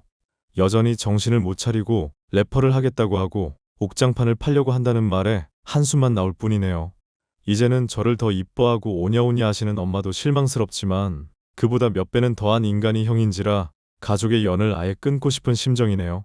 정신 못 차리는 형에게 저와 가족이 앞으로 어떻게 하면 좋을지 사연 들으시는 분들의 조언을 꼭 듣고 싶어요. 사연 끝까지 함께 해주셔서 감사합니다.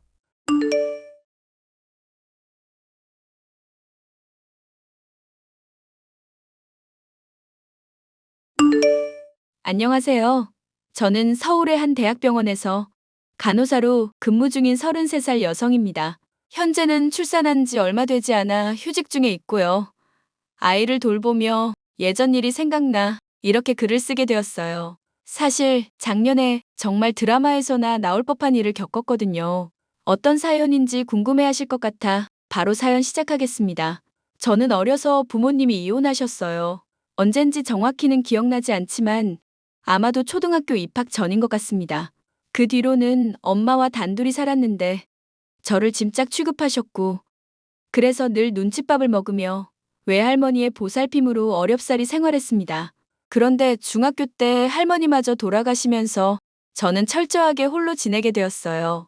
그렇게 지내길 몇 개월, 집에서 여느 때처럼 홀로 공부하고 있는데 엄마한테 전화가 왔습니다.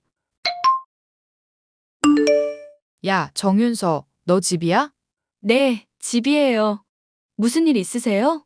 네가 올해 중학교 2학년인가? 네, 그렇죠. 엄마는 제 나이도 모르세요? 야, 이년아, 모를 수도 있지.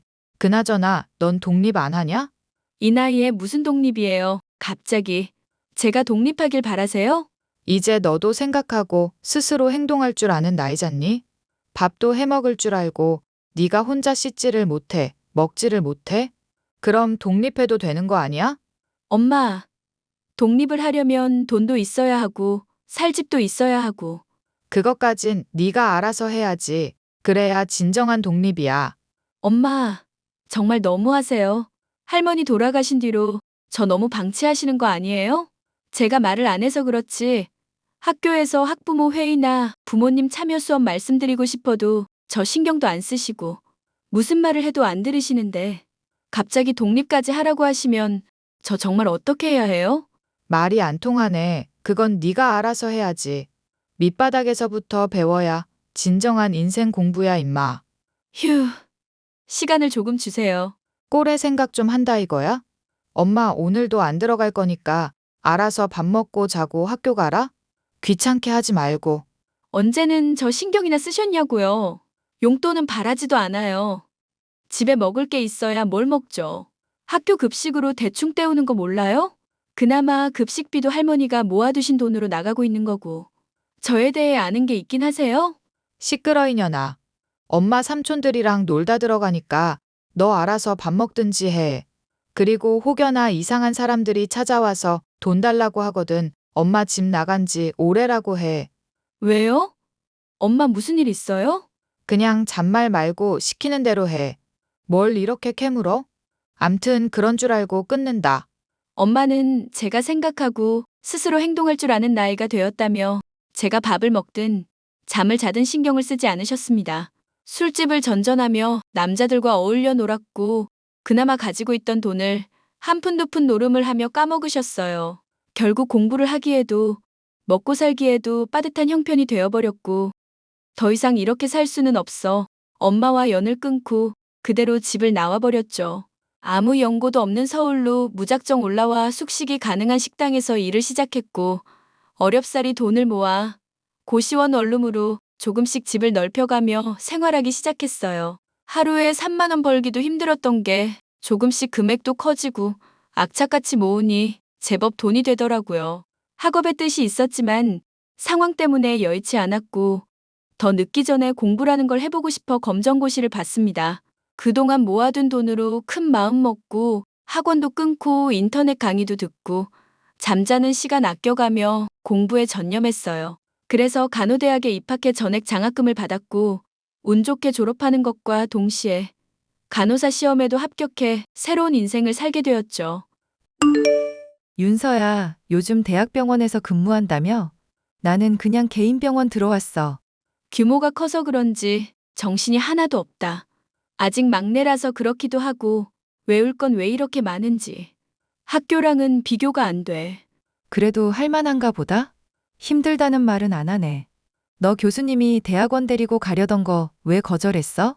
차라리 대학원 가서 연구원이든 뭐든 하지. 그게 페이도 세고 좋지 않아? 당장 돈 벌어야 하는데 몇 년을 어떻게 더 공부해. 그리고 대학원은 생각보다 더 치열해서 내가 견딜 수 있는 게 아니야. 하긴, 돈이 몇 배로 더 드니까. 그나저나 대학 생각난다. 난 작은 병원인데도 선배가 어찌나 갈구는지. 야, 말도 마. 어우, 진상 하나 있는데 전생이 무슨 원수를 졌는지 나만 보면 으르렁댄다? 너도야? 아, 그나저나 우리 대학 때 생각난다. 내가 너랑 친해지고 싶던데 너 정말 열심히 사는 모습이 참 예뻤거든. 이름도 같고 정이 같지. 그랬어? 아, 우리 조만간 한번 만나자. 너는 남자친구 생겼어? 그렇게 노래를 부르더니. 아니, 여기저기 소개받고 있는데 마음에 드는 사람이 없다. 너도 그 병원에 의사랑 한번 만나봐. 에이, 지금 그럴 정신이 어딨어? 빨리 적응해서 자리 잡아야지. 그래. 아무튼 조만간 한번 보자. 응, 들어가. 일을 처음 시작하면서 어색하기도 하고 많이 서툴렀는데 대학 때 친했던 친구와 넋두리도 하고 가끔 만나 맥주 한 잔씩 하면서 그렇게 힘든 시간을 견뎌냈습니다. 1년, 2년, 연차가 쌓이고 저도 나름의 여유가 생겼을 때 같은 병원에서 근무하던 의사와 인연이 닿았어요. 동료 간호사의 소개로 만났고 가볍게 한두 번 차 한잔하던 사이에서 서로에게 호감이 생겨 미래를 약속한 사이가 되었죠. 그게 지금의 남편이고 제 남편은 한없이 다정하고 저를 이해해주는 사람이었어요. 첫인사를 드리러 간 날 저의 모든 것을 말씀드렸고 거부감이 들거나 싫어하실 줄 알았지만 시부모님은 되려 그런 저를 감싸 안아주시며 그동안 얼마나 힘들게 살았냐며 다독여 주셨습니다. 저를 며느리가 아니라 친딸 그 이상으로 대우해 주셨고 그렇게 차근차근 결혼 준비를 해나가게 되었죠. 그러던 어느 날 제가 쉬는 날 시어머니와 백화점도 둘러보며 점심을 먹고 근처 카페에서 커피 한 잔을 하던 때였죠. 잠시 망설이시더니 돈 봉투를 건네주시며 어렵게 말씀을 하시더라고요. 어머니, 이게 뭐예요? 내가 너한테 해줄 게 뭐가 있을까 생각하다가 딸이 시집 갈 때 보통 비상금 쥐어준다길래 내가 조금이나마 준비해둔 거야. 네, 이게 뭔데요? 헉, 어머니 이 큰 돈을 어쩌시려고요? 어쩌긴 내가 갑작스레 말해서 미안하지만 그 돈 비상금으로 갖고 있어라. 자고로 여자가 살림을 하다 보면 남편 눈치 없이 내 마음대로 쓸 수 있는 뒷돈 정도는 갖고 있어야 해. 아니, 그래도 그렇죠. 어떻게 이렇게 큰 돈을 받아요? 저 이거 못 받아요. 다시 넣어두세요. 그러지 말고 받아줘. 결혼 준비하면서 힘든 것도 있을 텐데 사고 싶은 거 있으면 눈치 보지 말고 사고 여윳돈으로 갖고 있어. 어머니, 저도 돈 벌고 있고 꾸준히 저축해서 돈 모았어요. 그러니 이런 거 필요 없어요. 부담스럽게 왜 이러세요? 부담스러워하라고 주는 돈 아니다. 혹여나 그렇다고 해도 그냥 받아둬. 언젠간 쓸모가 있을 거야. 네 돈은 네 돈이고 내가 주는 돈은 엄마가 준다 생각하고 받아줬으면 좋겠구나. 태하 그 녀석이 은근히 짠돌이 기질이 있어서 혹여나 속 썩일 일 만들까봐 눈치 보지 말라고 주는 거니까. 어머니, 제가 어떻게 보답을 드려야 할지. 이렇게 큰 돈을 저한테 덥석 주시다니요. 보답은 너희가 결혼해서 잘 사는 게 보답이야. 내 딸이다 생각하고 아껴줄 테니까 하고 싶은 거 하면서 잘 살아. 그게 보답하는 거야. 알겠지? 정말 감사합니다. 제가 효도하면서 살게요. 시어머니는 제게 친엄마나 다름없었습니다. 혼자 사는 자취방에 반찬도 가져다 주시고 제가 아프기라도 하면 약 사서 집에 찾아오시기까지 하는걸요. 직업이 무색할 만큼 정말 아기처럼 소중히 대해주시는데 이런 따뜻한 분이 시어머니가 된다니 가슴이 벅차올랐습니다. 며느리는 절대 딸이 될 수 없고 고부지간은 가까워질 수 없다는 말이 있잖아요. 솔직히 저는 저희 시어머니 보면 그런 생각이 싹 사라지더라고요.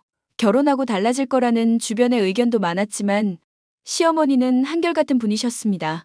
그렇게 한참 결혼 준비를 하고 있는데 이상하게 퇴근길이 찜찜한 거예요. 누군가 절 따라오는 듯한 느낌을 받았습니다. 제가 무서워하고 걱정하니까 남편이 데려다주고 데리러 가고를 반복하면서 살았어요. 한 달 정도를 그러다가 수술 일정 때문에 딱 한 번 그러질 못했는데 제 앞에 놀라운 일이 생겼습니다.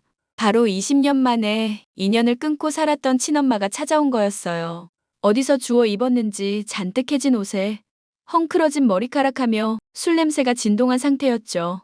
저를 붙잡더니 혀가 잔뜩 꼬인 소리로 말을 건네기 시작했습니다. 야, 오랜만이다. 잘 지냈니? 엄마가 여길 어떻게... 어떻게 찾아왔냐는 눈치네. 어떻게 왔는지는 네가 상관할 바 아니고. 보니까 좋은 직장 다니는 것 같은데 돈 좀 모아뒀니? 여기가 어디라고 와요? 20년 만에 나타나서 한다는 소리가 돈 이야기예요? 돈 있으면 어쩔 건데. 어쩌긴 너 내가 낳았으니까 가진 돈 있으면 5천만 원만 내놔. 태어나게 해준 걸 감사하게 생각해야지. 뭐? 당신이 뭔데? 낳기만 했지 신경이나 썼어? 인연이 말본새하고는?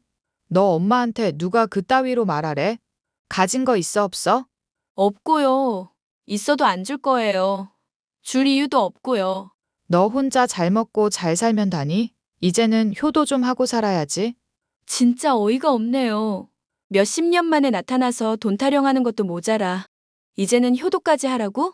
당신이 엄마 노릇을 하기나 했어? 내가 아는 엄마는 이미 오래전에 죽었어. 그러니 당신은 뭣도 아니니까 아는 척하지 말고 꺼져. 갑작스러운 친엄마의 등장에 당황하기도 했지만 어이가 없더군요. 제가 매몰차게 대하니 제 뺨을 가차없이 때리더라고요. 태어나서 처음으로 맞아본 뺨에 정말 얼떨떨했습니다. 더 이상 상대할 가치가 없어서 아무 말 하지 않고 그대로 뒤돌아서 집으로 들어오는데 뒤통수가 엄청 따가웠어요. 고래고래 소리 지르며 딸년이 엄마 버린다고 온갖 생쇼를 하더라고요. 지나가는 사람들이 보든지 말든지 저는 제 집으로 들어와 버렸습니다. 그랬더니 병원에 찾아와 제 이름을 팔며 진료를 보고는 진료비 할인되는 거 아니냐며 진상짓도 하고 로비에서 지나가는 사람한테 시비도 걸고 수준 이하의 행동을 하더군요. 며칠 동안 참다가 더 안 좋은 상황이 초래되기 전에 남편에게 이 사실을 털어놓았습니다. 남편이 당직이어서 저녁에 퇴근하고 잠시 의국에 들렀죠. 자기야. 자기도 들었겠지만 로비에서 난리 치던 여자 있잖아.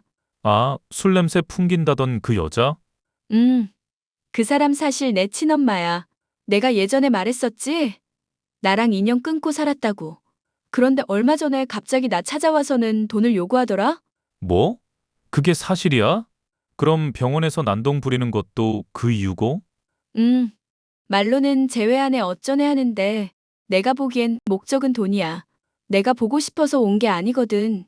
어디서 무엇을 하면서 살았는지는 몰라도 갑자기 찾아와서 돈 달라는 게 영 찝찝해서 말이지. 당신 왜 진작에 말을 안 했어?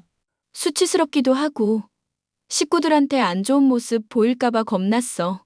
병원 사람들한테도 사실대로 말 못하고 대충 얼버무리기만 하고 이대로 있다가는 나만 병신 될 것 같아서.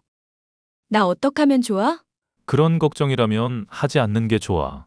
지금까지 당신이 쌓아온 이미지가 있는데 사람들이 안 좋게 생각하진 않을 거야.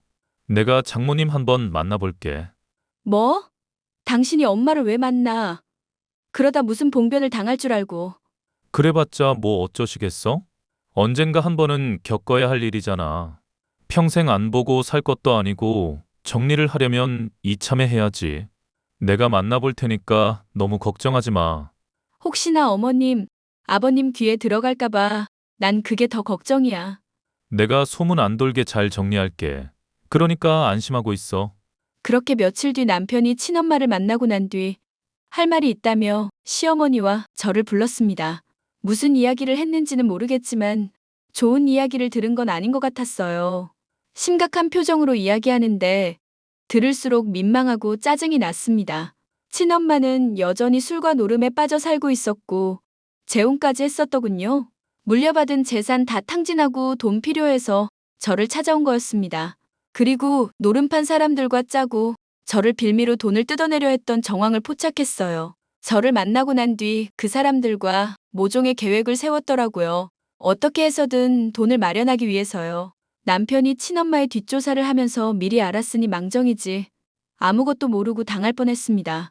남편과 시어머니는 부들부들 떠는 제 손을 잡아주며 말했죠. 장모님 만났는데 자기가 말한 대로더라. 나한테도 돈을 요구하시더라고. 뭐? 엄마가? 아, 진짜. 어떻게 끊어내지? 내가 정말 면목이 없다. 애초에 돈 노리고 접근한 분이니까 크게 신경 쓸 건 없어. 당신한테 해코지만 안 하면 되는 거야. 엄마라고 부르기도 아까워. 내가 왜 그런 사람한테서 태어났는지 하늘이 원망스러울 정도야. 답이 없다. 답이. 세아가, 이렇게 된 이상 어쩔 수 없어. 우린 이미 가족이다. 어차피 같이 헤쳐나가야 할 일이야. 무슨 일이 있어도 마음 단단히 먹어. 내 어머니. 내가 지켜줄 테니까 너무 걱정하지 마. 원하면 김 기사님한테 부탁드려서 경호원이라도 붙여줄게. 그리고 우선 병간에서 며칠 쉬어. 그래라. 너 지금 많이 지쳐 보인다. 얼마나 마음고생을 했으면. 츠츠. 우리가 모든 걸 안 이상 너는 기죽을 필요도 없고 떳떳하게 너 할 일을 해. 네, 그럴게요, 어머니. 20년 만에 나타나서는 저도 당황스럽고 어이없지만 어머니랑 태아 씨 있어서 얼마나 든든한지 몰라요. 그렇게 생각해주니 내가 오히려 고맙구나. 필요하면 너희 시아버지한테 이야기해서 휴직 처리해줄 테니까 걱정하지 말고 푹 쉬어. 네. 저는 든든한 두 사람 덕분에 걱정을 한시름 놓을 수 있었어요. 가족 같지도 않은 친엄마라는 사람 때문에 스트레스가 이만저만 아니었는데 마음이라도 든든하니 한시름 놓겠더라고요. 그런데 말입니다. 얼마 후 잠시 숨을 돌리는데 아니나 다를까 친엄마가 연락을 해오더군요. 미친 듯이 보내는 메시지에 휴대폰을 던져버리고 싶은 충동이 강하게 들었습니다. 야, 생각은 해봤어? 너 돈 없는 거 아니지? 얼마 전에 네 남편 찾아왔더라? 보니까 있는 집 자식 같던데 잔말 말고 지금 당장 5천 보내. 내가 왜 돈을 보내야 하는데요? 아직도 정신 못 차리셨죠? 계속 이러시면 경찰에 신고할게요. 신고? 까짓것 해봐. 내가 협박을 했니? 뭘 했니? 낳아준 값 받겠다는데 내 권리 찾지도 못해? 권리요? 웃기는 소리 하네. 한번 해볼 테면 해보세요. 너 내가 하라는 대로 안 하면 정말 큰 코 다치는 수가 있다? 내가 어두운 사람들을 좀 알거든. 태어나게 해준 게 어딘데 은혜도 모르는 뻔뻔한 년아. 답답하네요. 벽에다 이야기하는 것도 아니고 이쯤 됐으면 알아들으세요. 더 이상 연락하지 마시고요. 뭐? 네가 이렇게 잘 살 수 있던 것도 다 내 덕인 거 몰라? 니그 반반한 얼굴로 있는 집 자식 꼬셔서 결혼하는 것도 다 내 덕이라고. 20년 동안 뭐 하고 사는지도 몰랐는데 미안하다는 말 한마디라도 했으면 내가 이러지도 않아요. 어디서 뻔뻔하게 엄마 타령을 해요? 아, 미안하다 미안해. 이제 됐지? 그러니까 5천만 원 보내라. 필요 없거든요. 연락 차단하겠습니다. 이래서 딸년 키워봤자 소용없다니깐. 결혼하더니 출가회인이라 이거냐? 키워준 은혜를 알면 엄마한테 집 한 채는 해줘야지. 이 싹수 노란 년. 한 번만 더 이런 식으로 연락하면 진짜 싹수 노란 게 뭔지 똑똑히 보여줄게요. 뭐? 인연이? 진작에 나타나서 미안하다 한마디만 했어도 엄마 취급을 해줬을 거예요. 더 이상 할 말 없으니까 꺼져요. 매섭게 쏴붙이니 이상하다 싶을 정도로 며칠 동안 연락 없이 잠잠하더라고요. 2주 정도의 시간이 흐르고 제가 병가를 내고 집에서 쉬고 있었습니다. 장을 보러 외출을 하고 왔는데 글쎄 집이 난장판이 되어 있는 겁니다. 누군가 침입한 흔적도 있었고요. 놀란 마음을 가다듬고 집 밖으로 나가 경찰에 신고하려는데 머리에 큰 충격을 받고 그대로 정신을 잃고 말았죠. 얼마의 시간이 흘렀는지도 모르는 시점에 눈을 떠보니 웬 창고에 묶여 있더라고요. 인기척이 나자 친엄마와 남자 몇 명이 제가 있는 곳으로 들어왔습니다. 비몽사몽인 저에게 말을 건네더군요. 이제야 정신이 좀 드니? 여기가 어디예요? 지금 이게 뭐 하는 짓이냐고요. 보면 모르니? 창고잖아. 그러게 내 말 좀 듣지 그랬어. 너 결혼할 남자 아주 대단한 집안이던데? 병원장 아들이라니 역시 내가 딸 하나는 잘 낳았어. 그 사람한테 손 하나 까딱하면 내가 당신 죽여버릴 거야. 죽일 수는 있고 두 손 두 발 다 묶였는데 네가 무슨 수로 나를 죽인다 그래? 이거 당장 안 풀어? 당신 이거 엄연히 범죄야. 납치에 감금해. 엄마가 자식 훈육 좀 한다는데 뭐가 범죄야? 말 조심해. 진짜 당신은 미쳐도 한참 미쳤어. 적어도 날 딸이라고 생각하면 이런 행동을 하는 건 아니지. 뭐가 어때서? 네 남편한테 연락해놨으니까 곧 올 거야. 뭐? 네 몸값이 꽤나 비싸. 내가 현금으로 2억 가져오라 했거든. 곧 온다고 했으니까 기다려보지 뭐. 너 까딱하다가는 죽어. 그러니까 엄마 말 잘 듣자 우리 딸. 두어 시간쯤 흘렀을까요? 밖에서 소란스러운 소리가 들리길래 문틈 사이로 보니 남편과 경찰이 들이닥쳤습니다. 사실 이런 상황이 있을 거라고 예상하고 목걸이에 위치 추적 장치를 달아놨거든요. 남편은 진작에 제 위치를 알고 있었을 테고 때맞춰 친엄마가 연락을 하니 이때다 싶어 들이닥친 겁니다. 경찰들이 많은 쪽수로 들이미니 이러지도 저러지도 못하고 금방 잡혀버리더라고요.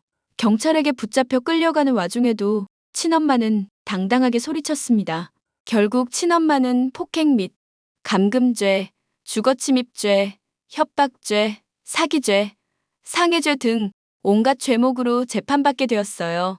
이미 노름판을 전전하며 지명수배를 당한 탓에 합의고 뭐고 바로 재판에 넘겨졌죠. 재판장에서 친엄마는 자신의 억울함을 호소하며 난리를 쳤습니다. 그러고는 이게 다 저 때문이라며 저를 향해 비난 섞인 말을 해댔죠. 내가 왜 이렇게 살았는데 내가 무슨 죄가 있다고.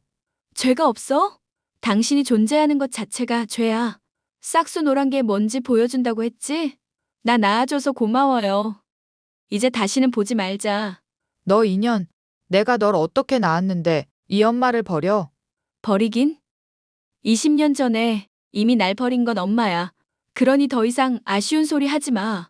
너 따위를 낳는 게 아니었어. 잘난 집에 시집 가면서 이 엄마 하나 못 건사해. 네가 사람이야? 그러는 그쪽은 사람이세요? 신성한 재판장에서 진상 피우지 말고 죗값이나 달게 받으세요. 나 알코올 중독자야. 정신도 온전치 않은데 내가 엄마로서 널 훈육한 거지. 이게 뭐라고 재판까지 받아야 해? 듣자 듣자 하니 못 들어주겠네. 이봐요. 적어도 엄마면 새끼 걱정은 해야지. 알코올 중독? 어따 대고 말도 안 되는 핑계를 대고 있어? 알코올 중독이면 납치하고 돈 뜯어내도 되는 거야?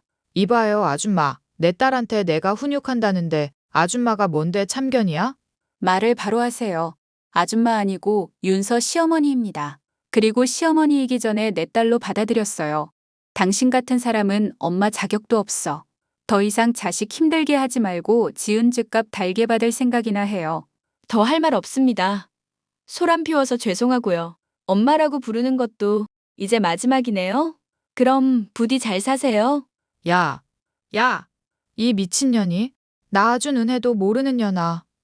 야! 친엄마는 자신이 심신미약자라고 주장하면서 어떻게든 감형받으려고 애썼는데 제가 가지고 있던 모든 증거를 제출하니 빼도 박도 못하고 실형을 면치 못하게 되었습니다. 친엄마는 중형인 10년을 선고받고 구치소에 수감되었어요. 그리고 교도소에 수감되면서 알코올 중독 치료도 병행하게 되었습니다. 친엄마가 나중에라도 찾아오지 못하게 주소지 열람 제한, 접근 금지, 통신 제한 신청을 걸어버렸어요. 앞으로 몇 년을 더 살지는 모르겠지만 제 인생에서 엄마에 대한 흔적 자체를 지워버리고 싶었습니다. 그렇게 한바탕 소란이 잦아들고 저는 많은 사람들의 축하 속에 행복한 결혼식을 올렸어요. 허니문 베이비로 임신했고 현재 쌍둥이 출산해서 열심히 육아 중에 있습니다. 어머니, 오늘 아이들 사진이에요. 매번 이렇게 안 보내줘도 되는데. 코로나만 아니었어도 우리 강아지들 보러 가는 건데. 저도 어머니 뵈러 가야 하는데요. 어제 애들 접종하러 병원 다녀온 게 유일한 제 외출이었어요. 요즘 시국이 그러니까 서로 조심해야 한다. 이렇게 사진으로 봐도 예쁜데 실제로 보면 얼마나 귀여울꼬. 뭐야? 왜 나만 빼고 둘이 말해? 당신 오늘 바쁘다며. 어머니한테 아기들 사진 보내드리고 이런저런 이야기하고 있었어. 안 그래도 못 보는데 이렇게라도 봐야지. 얼마나 귀엽니? 세아가 많이 피곤하지? 어차피 해야 할 일인걸요? 그래도 마음은 편해요. 애들 낳기 전에 일이 해결돼서 망정이지. 아니었으면 저 진짜 죽었을지도 몰라요. 예끼, 죽는다는 소리 함부로 하는 거 아니야. 이제 내가 엄마다 생각하고 잘 챙겨줄 테니까 앞으로 걱정하지 말고 아가들이랑 잘 지내보자. 자기야, 나도 잘할게. 오늘 급한 일정 다 끝냈으니까 일찍 들어갈게. 먹고 싶은 거 없어? 몸보신하게 삼계탕 같은 거 사 먹여. 아무렴 어때요? 전 어머님이 해주신 밥이 제일 맛나는걸요? 호호 그러니? 코로나 좀 나아지면 내가 맨날 가서 해줄게. 제 기막힌 사연 어떠셨나요? 정말 드라마에서나 나올 법한 일 아닌가요? 자식이나 부모나 서로의 거울이라고 하는데 태어날 아이에게 좋은 부모가 되었으면 좋겠습니다. 절대로 자식을 저버리는 부모는 되지 않을 거예요. 이제는 모든 근심 걱정 훌훌 털어버리고 아가들과 마음 맞는 시댁 식구들과 평생 행복하게 지낼 생각입니다. 여러분들도 부모님과 갈등을 겪고 계시다면 조금 이기적이라 생각할지 몰라도 앞으로를 생각해서 잘 결정하셨으면 해요. 인생의 주인공은 부모님도 아니고 가까운 절친도 아닙니다. 바로 나 자신이죠. 그러니 저처럼 모든 근심 걱정은 내던지고 마음 편안한 인생 즐기시길 바랄게요. 그런 제 바람이 이루어지길 바라면서 이만 사연 마치겠습니다. 긴 사연 들어주셔서 감사해요.